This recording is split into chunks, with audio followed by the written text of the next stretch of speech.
Let's now move on to our first insight session, and it's about exit planning with Burges Salmon. Good morning to you. Morning. Hi, Greg. Let me explain for the benefit of our audience who we have. I just want to set the scene, really. So Burges Salmon is well known, a leading law firm, strong supporter of EntreConf, for which we're grateful, of course. The philosophy, very much, it's never too early for entrepreneurs to start planning, or at least thinking about it, planning exit. Please do send those questions, and we'll be trying to get some, I'm sure we'll get some great, helpful, specialist insights from Burges Salmon. On the left, you can see Julie Cook, Director in the Corporate Finance Group, specialising in reorganisations, often ahead of exits. And Dominic Davis, a partner in the firm's corporate finance team, specialising in M&A and JV work. And by the way, I nicked this from your site, so it must be true. According to a client, Dom provides highly experienced legal support in a commercial and friendly way. Let's see. No pressure. So let's start with the current picture. What are you seeing? Look at the other end of exiting, which of course is the financing. What are you seeing at the moment in the market? Capital needing a home, caution on valuations, prospect of inflation impacting. What are buyers looking for? Morning, Greg. Nice to see you and the team this morning. We're a team of, I think, 30, 40 corporate finance lawyers, so specialising in mergers and acquisitions. And I think, like any corporate law firm or corporate finance advisor, the level of activity over the last couple of years has been, very high, and we're still seeing that going forward. There are a few economic headwinds that are featuring in conversations increasingly over the last month or so. But in terms of financing available, private equity, there's a lot of funding there for deals. So some nerves, but still good pipeline of activity we're experiencing and others are experiencing from conversations in the market. Yeah. I think the businesses we're seeing are particularly attractive are those which have got the resilience over the last couple of years and the growth to sort of back it up, as well as if there's anything distinguishing. For example, ESG, no doubt, is going to come up a few times during today as that sort of a buzzword around as well at the moment. Yeah, and with that flow of capital needing to find a home, there will eventually be outcomes and supports for businesses, some of which, as you've said, absolutely demonstrate the resilience. But also some which have actually started during these times, and what an extraordinary time to start a business. You've commented previously that it's never too early for entrepreneurs to start exit planning, but at what stage do lawyers tend to become involved? Pros and cons of engaging lawyers early. There's some self-interest, obviously, as a lawyer sitting here to say engage your lawyers early, but I would encourage founders and entrepreneurs who've joined today to speak to people within their network, importantly entrepreneurs who have gone through some form of exit process, whether that's a full exit or an investment round. But as Nick just touched on, slightly different scenario to a full exit, but there you do need very experienced advisors bringing expertise to the table, and you are placing a lot of trust in those people. So I think it comes down to relationships for me. It's any form of exit is a very intensive process, and you need to build up relationships with your advisors early on in the process rather than when simply an offer lands on your table. So the times when we get involved vary from transaction to transaction, but certainly for us, we'd like to be involved in the company and getting to know the business and getting it prepped for sale well ahead of any actual sale process being undertaken. So Dom, if I could just ask, could you just lower your microphone just a little bit? I think we've got some echo cutting in, if that's all right. The volume. No worries at all. This is all a journey of exploration, isn't it? Julie, you're about to comment. Yeah, and I think the other angle is from a seller perspective is if they want to look at tax planning, we always get told from our tax team, really is the earlier the better. And they say sort of 2 years, it sounds really early, and it's not 2 years of intensive work. If you are putting shares in trust or looking at inheritance tax relief, capital gains tax, it really is come early, just explore the options. There will be peaks and troughs as you do it, but early is early. And I think I'd just add, Greg, that often for for the entrepreneurs and founders, this is the culmination of years of really hard work building the business. Ideally, we'd be with a business along its growth journey, but it's the culmination of years of hard work. And so I think entrepreneurs owe it to themselves and their families and the business itself to really give the exit the due attention that it needs. So like with anything, it does need to be planned well in advance. And that you've touched on a key point for many entrepreneurs watching this, which is how you attempt to juggle the need, frankly, the desire to keep running a business, growing a business, seizing opportunities, pivoting, whatever, as needed, but doing that as well as considering an exit. Well, how do you advise entrepreneurs to have that sort of twin track? I think we really say use your advisors as much as you can. I think it's very easy for Dom and I as advisors to put, this is our day job, we're advising on the sale. You can very easily forget someone is running their business. So I think it is come to advisors, work out what each of their roles is, how it all joins together, and really lean on them to take the stress off so that you can run the business. And also there will inevitably be pinch points in the deal where it's for us to have the difficult conversations with the buyer, particularly if someone's staying on in the business. We want to make sure that relationship is as amicable as possible. So put the advisors in the position of having those difficult conversations so that you can carry on and have a good relationship with whoever you might be seeing on the other side of the fence. I think, Greg, you hit the nail on the head there, because I think for, again, entrepreneurs, once they've taken that decision to exit, and they may be having commercial discussions with a buyer or a number of buyers alongside a good corporate finance advisor, which we'd recommend for various reasons. We've got to be very mindful that they are running the business, and it still needs to run very well and prove the growth that it's setting out to investors. And that's why, again, entrepreneurs and founders need a team of really experienced advisors to take the strain off them, because it's, as Julie said, it's not all plain sailing. There will be bumps in the road, but that's where good advisors, I think, earn their keep. And of course, all entrepreneurs are different, all businesses are different, and many exits are quite different. But perhaps pick up some of the common threads. What are the common planning requirements for teams and those key stages?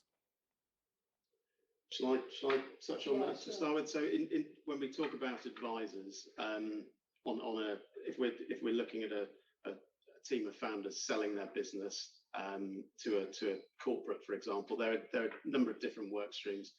There's the corporate finance advisor who will, and there are many fantastic corporate finance advisors on our doorstep in the Southwest, and they will help value the business.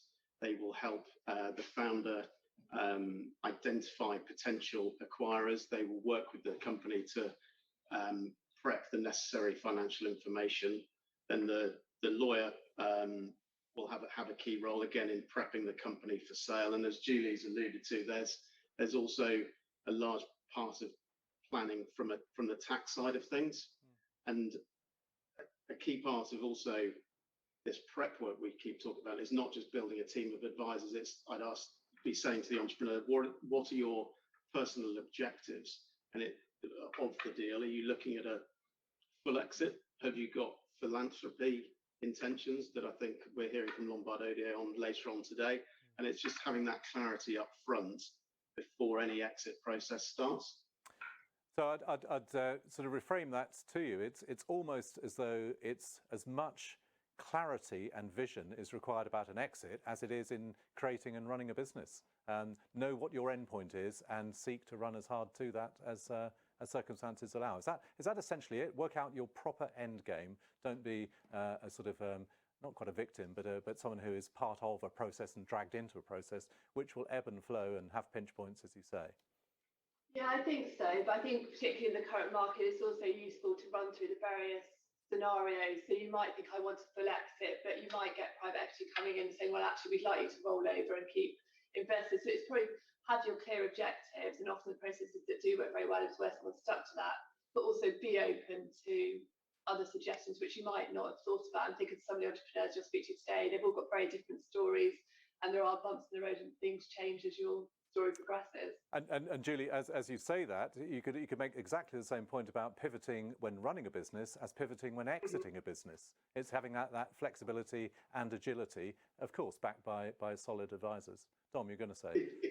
No, exactly. I was just about to mention that the need to be flexible. And again, linked to that, though, is having done your homework up front, because you can't underestimate how intensive the process will be, and actually how important it is to do the preparation in advance, because that will really have an impact on the ultimate sale value that you'll achieve, and how the process can be streamlined. Because I think we've well, certainly I've got good examples of where the transaction has gone very smoothly, but whether it's on the buy side, so I've got an example at the minute where we're acting for a major corporate buying a business from founders, where the process hasn't gone so smoothly because the target isn't ready for exit, and you can just, it's easy to see how the bumps in the road we're experiencing are affecting the trust and the relationship between the principals. I'm sure you're not going to delve into anything approaching client confidentiality, but tell us a little bit more about the types of bumps in the roads that you've directly experienced, and how, through a combination of advisors but also principals, you've found a way through. Well, bumps in the road that we've experienced. So in terms of the process, key stage is reaching heads of terms, agreed heads of terms, which will set out the commercial deal and maybe some of the major legal aspects. As part of those heads of terms, the founders will be granting the preferred bidder exclusivity, and you certainly don't want to give any buyer any nasty surprise after that stage in the form of something arising out of due diligence, because you will find that the buyer will use that as leverage, whether it's to chip the price that it's undertaken to give you in the heads, or it affects the exit terms on which you can leave the business in terms of the risk you undertake in the contract. So again, part of our initial role, and we're always very happy to speak to founders well ahead of any exit on the legal side, is to understand the business. What is the buyer paying value for? Is it the intellectual property? Is it the customer contracts? And just making sure that everything is in order, because certainly we've had experiences of when, for example, there may have been an on-running employee discrimination claim, or there's a problem with the IP that the bidder is paying the money for. And so you prefer to do that remedial work again ahead of any bidder getting involved, because then suddenly you're on the back foot. And throughout this whole process, whether it's a funding investment round or exit, you on the sell side or company side want to be on the front foot and maintain control of the narrative, I think, throughout. I can remember in my time when we floated Future, a particular advisor said the whole thing is open kimono, which is not a wholly appropriate image, I suspect, but basically complete transparency. Everything will come out, good, bad, indifferent. And to your point about remedial work, that's why it makes sense to engage earlier. It's one of the reasons why it makes sense. Engage earlier, precisely to anticipate, mitigate, change, improve, structure companies such that they can maximize value. I want to come on to the psychology of selling around this point. For the most part, sellers sell once and buyers buy many times. There's an asymmetry there. And again, for the most part, sellers are smaller. They may be extremely self-confident entrepreneurs, and buyers are bigger. How do you help acclimatize entrepreneurs for that seismic shift in sense of control of destiny, which they have when running their businesses, but they don't in that asymmetrical negotiation process? Yeah, I think it is really having the conversations to get early doors and actually understanding what a seller's objectives are and how they see themselves in the new world. And if they do see themselves having a role going forward, just educating them on the fact that, as you say, the control does shift, but sitting alongside that, they're one person in a bigger organisation. So it's making sure that actually the people that sit around them and who might be their successors, for example, and their management team are also on board, because I think it's very difficult if you suddenly have a deal happening and then you then go to your management team a week before and say, hi, you're being bought by ABC Limited. It's a complete shift in terms of ethos and philosophy. And I think Phil was talking about it earlier, actually, the ethos of the business is really important, and working with the team and the buyer as to how that will be maintained is a big part of our role. It's not a legal role, but it's a sort of holistic role that we sort of see adding value. Greg, as you know, we deal with a whole range of transactions like any corporate finance law firm, but the type of transaction where you're acting for maybe an individual or a team of individuals, and then you've got either a big PLC with a London law firm, for example, or a big private equity house, and all the plethora of advisors that they will bring to do technical, commercial, financial, legal, tax due diligence. That type of transaction is one I really enjoy, because really you are guiding and hand-holding the entrepreneur who may not have been through any legal process like this up against the big boys. And so the corporate finance advisor will have, as you said, maximised the value of the company, hopefully, and that will be then laid out in the heads. And then our job is to guide the entrepreneur and preserve that value all the way through completion, and really help, and sorry, just help the founder and the company bear with the burden of the scrutiny of due diligence. And I think the point that Julie just touched on there about the subsequent, almost the legacy point when selling a business. Is it important to you as an entrepreneur, and it sounds like a loaded question, and it may not be, that the business is in good hands? These are safe custodians, a little bit like as we were talking earlier about the investors in a business, but equally the owners of a business subsequently. Will they look after the management team, the ethos, the fundamentals and so on? Or if that's not a concern, if it's about maximising value, just be clear up front. I guess you go through that diagnostic process with entrepreneurs about their business, but also about their own values. How does that play for you? Yeah, absolutely. We had one a couple of years ago. Well, yes, value is inevitably important, but actually as much of it was who the custodian was. They had a concept where 1% of their profits went to sort of People for the Planet organisation, and that was fundamental, that whoever bought them kept that. So whereas most things that would never feature, would it? But actually that was had to have. So it was having that discussion very early doors, and when you're comparing the offers, if you've got multiple offers, working out how does that sit, and that's when people like corporate finance advisors and us can add value, because you know there's certain big buyers in the market. You'll know what they're like, whether they'll actually preserve and hold true to what they've said. And there's one point that I've experienced with entrepreneurs. You essentially negotiate before a deal, not afterwards. So if there are absolute no-go areas like 1% to certain funds or whatever, then that's enshrined. That's your red line. That's done. We can't reinstate that. You can't expect a buyer to support that if it's not baked into the offer. A very simplistic question, which is as long as it's short as it's wide when it comes to the answer, I'm sure. But as an essential planning assumption, what's a sensible expected minimum length of time for a deal? Say the deal is to private equity, to a trade deal, compared with, say, a public flotation or some such.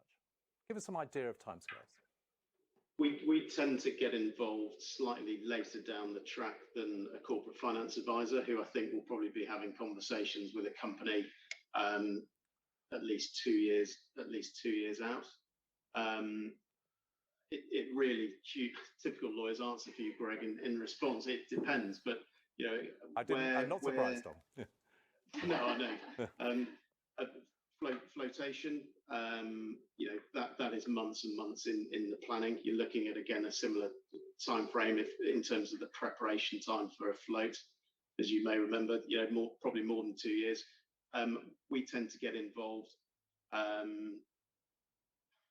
It varies hugely, but ideally 6 months before heads of terms are entered into, because that gives us time to, again, build up a relationship. We're transactional lawyers in the corporate finance team, but we're keen to build up that relationship, because the entrepreneur will go on and do something else interesting. And so we're keen to build up that relationship.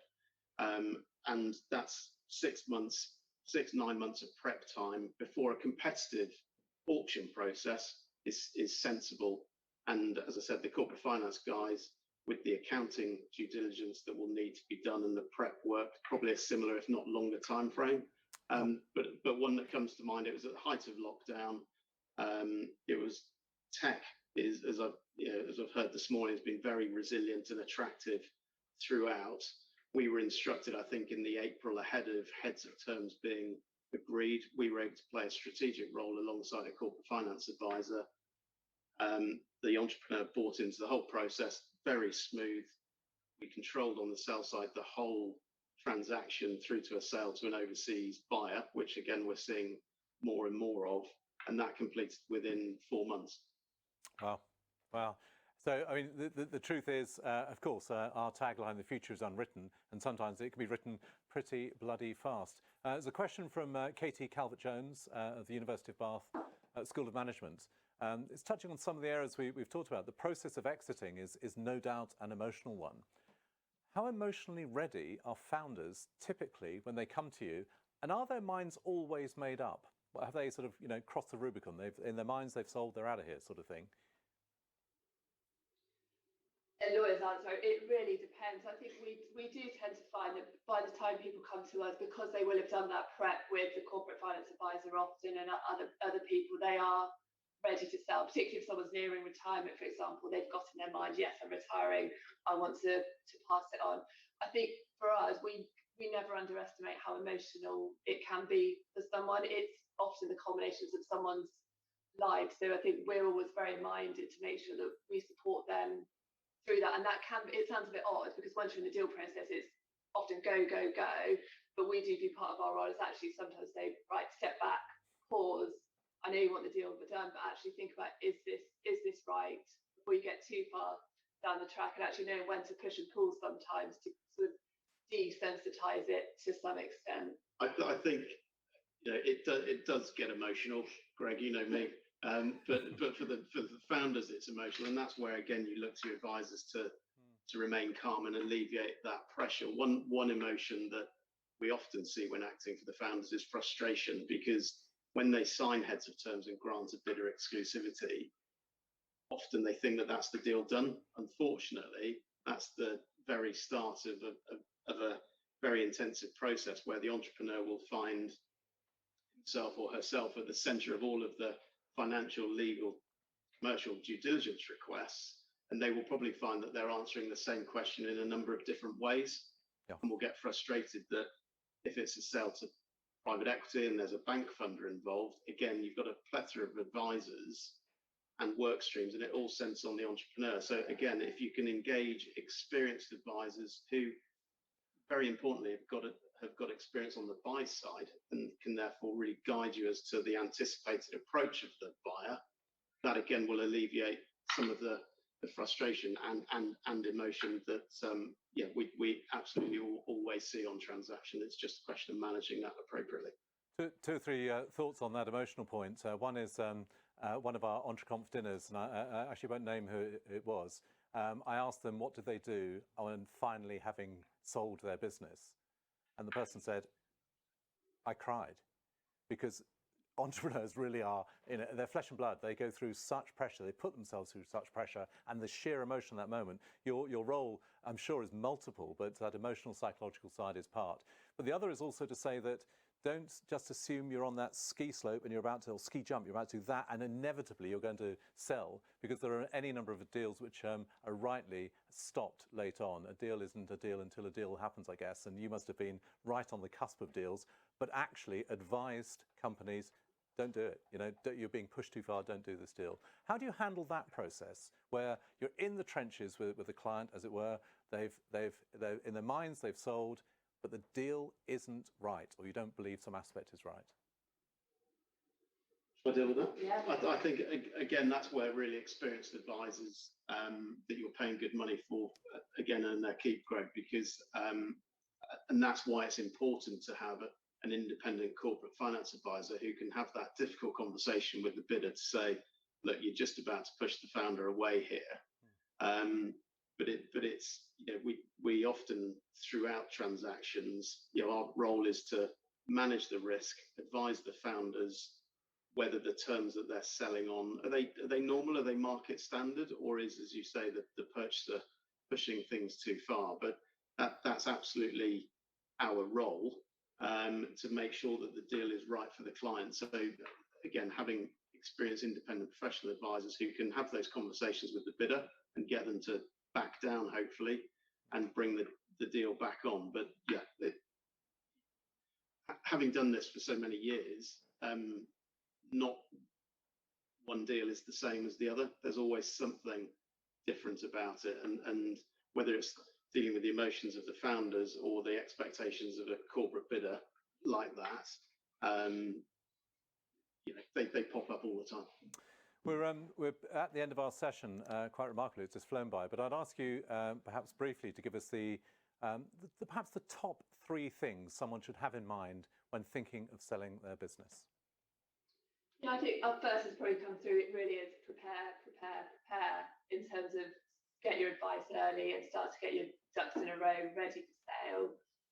The second one would probably be to use your networks. Like events like this are absolutely brilliant for entrepreneurs, giving their time, speaking to people. I think there's more and more networks popping up where people are very happy to share experience, as well as there being a lot of information available publicly and freely, frankly, that people can look at. And I think the third one, sort of, as we've probably said again, is really getting the team of advisors around you, people who've experienced, but also people you get on with. I think you're going to spend more time with these people. You often hear you spend more time with us than you do with your family for months. So you've got to like the people that you're working with. That's a very important point. In my own experience as both a seller and a buyer and an advisor on sales, I think and it's a strange word, that intimacy that there inevitably is with advisors is vital. It's why so many of the best advisors, of course, including, of course, Burges Salmon, why some of the best advisors retain deep loyalty, friendship with entrepreneurs the other side of deals. Thank you ever so much to Burges Salmon today, one of our EntreConf sponsors, to Julie Cook and Dominic Davis. Again, this presentation will be on the EntreConf site together with contact details for Julie, Dominic and the team. To you each, thank you very much indeed. Thanks. Pleasure. Nice to see you. Thanks, Greg. Very good to see you. Thank you.